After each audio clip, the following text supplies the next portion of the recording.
ओम प्रकाश राजभर ने आज अपने आवास पर मीडिया के सवालों के जवाब में कहा है कि ये जो बात चल रही वो गलत न्यूज है।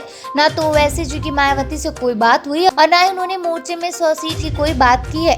ओवैसी जी ने साफ कहा है कि हम मोर्चे में रहेंगे और जो सीटें मिलेंगी उस पर चुनाव लड़ेंगे। ओम प्रकाश राजभर ने कहा कि हम 403 सीटों की पूरी तैयारी कर रहे हैं। भागीदारी संकल्प मोर्चा अपने दम पर सरकार बनाने की कवायद में है। राजभर ने कहा कि सपा हो चाहे बसपा हो चाहे कांग्रेस हो, जो भी हमारे मोर्चे में आना चाहे उनका स्वागत है। हम लोग बीजेपी से कोई समझौता नहीं करने वाले। राजभर ने स्पष्ट किया कि हमारे मोर्चे में से सीटों का कोई झगड़ा नहीं। 403 सीटें हैं, 100 सीटों की क्या बात है। हम तो कहते हैं कि 125 सीट लड़ें। हम 125 सीट देंगे। जो बयान आ रहा है 100 सीट की, तो हम तो 125 सीटों की बात कर रहे हैं, लेकिन कैंडिडेट भी तो होना चाहिए।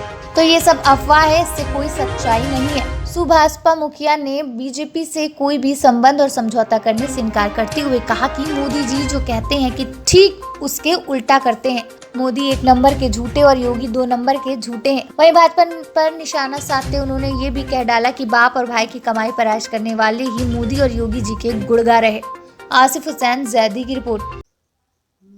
जी, ये ओवैसी जी की जो पार्टी है वो कह रही है कि हम 100 सीटों पर चुनाव लड़ेंगे और उनके प्रदेश अध्यक्ष जो है शौकत अली जी वो कह रहे हैं कि वो बीजेपी से गठबंधन करने की बात कर रहे हैं। वही बहन जी खारिज कर रही हैं।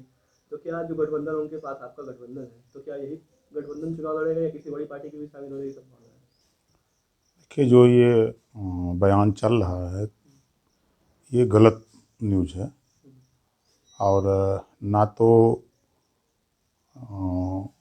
ओवैसी जी की मायावती जी से कोई बात हुई है और ना तो उन्होंने मोर्चे में 100 सीट की बात किया है। स्थिति ये है कि माननीय ओवैसी जी ने साफ साफ कहा है कि हम मोर्चे में रहेंगे। अब मोर्चे में जो भी सीट हमको मिलेगी हम वो सीट लड़ेंगे और हम लोग सब लोग अपनी अपनी सीट की तैयारी पूरे 403 सीटों की कर रहे हैं। तो क्या बहन जी से इसमें कोई बात हुई बीएसएफ की वो शामिल होंगी या नहीं, कुछ चर्चा हुई क्या? देखिए, भागीदारी संकल्प मोर्चा आज के तारीख में अपने दम पर सरकार बनाने की कवायद में है। हमारे विचार खुले हैं। जो उत्तर प्रदेश में, पूरे देश में उत्तर प्रदेश एक ऐसा प्रदेश है जहां सबसे महंगी बिजली सरकार बेच रही है। 76 पैसे पर यूनिट खरीद रही है और 6 रुपये ग्रामीण में, 7 रुपया शहर में बेच रही है।